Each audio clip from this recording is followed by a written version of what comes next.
the group that I work with is focused on optimizing human performance in extreme environments. So we get to work with divers, pilots, aviators, high-altitude operators, astronauts, and even high-intensity mission operators. This is kind of on the military side of things. And what's really cool about what we do, at least I think is really cool about what we do, is we get to look at humans who are otherwise outliers compared to the general population when it comes to their physical capabilities, their cognitive capabilities, and we watch them being pushed to their extremes because of the stresses of the environments that they're working in. And so what we get to do is we get to look at those stresses, find ways to protect against those stresses, and bring those individuals back to the baseline of their already awesome selves. These approaches, or a lot of these approaches, don't just apply to the individuals that we work with who work in these extreme environments, but they apply to all of us. So when we think about optimizing human performance, we look at it in 3 components. And again, this applies to all of us. So readiness, being prepared to handle the task at hand or what's getting ready to come up. Resilience, being able to handle the stresses as they occur while you're completing that mission or task. And then recovery, which is pretty obvious. And one thing I really want to emphasize is that we always want to hit all 3 of these. If we, even just collectively as a general population, are not hitting one of these, we're essentially doing disservice to the other 2 that we've been working so hard on. So for example, if you're focusing on readiness and resilience in your daily life, but you're not focusing on recovery, you're setting yourself up for issues down the line. So we want to make sure we're tackling all of these when we're thinking about optimizing performance for the individuals that we work with. So first and foremost are our genetics.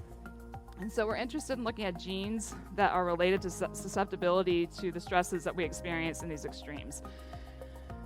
But our genes aren't the only thing that drives how we respond to environments. And we used to think it was kind of our genes were static and it is what it is, but we're learning a lot more about epigenetic changes.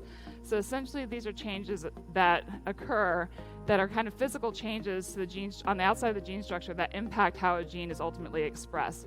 And some of these changes can be really, really good, and some of these changes can be really, really bad. And some of these changes can be passed on offspring, and some can be reversible. So there's a lot that we're still learning about epigenetic changes. But what we're interested in looking at is how does the body adapt to these extreme environments? How quickly does it adapt? What's happening at the molecular level? And is some of this due to epigenetic change? And one other component of this, I'm just going to brush on briefly, is the idea of gut bacteria, the gut microbiome. So we're learning more and more that for every human cell in our body, we have about 10 bacterial cells. But they drive a lot of the processes in our body, and it's really fascinating as we're learning more about these gut bacteria. And things like the ketogenic diet or exogenous ketones do impact, and we're learning more about how they impact our gut microbiome.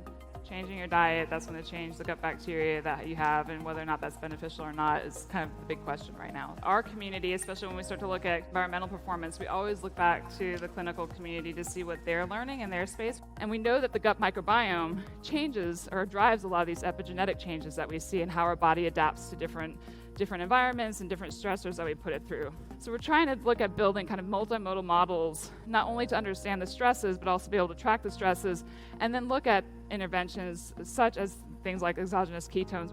There's a lot of research being done in this area, but it's really exciting to kind of be at the forefront, figuring out how our bodies are adapting at the molecular level.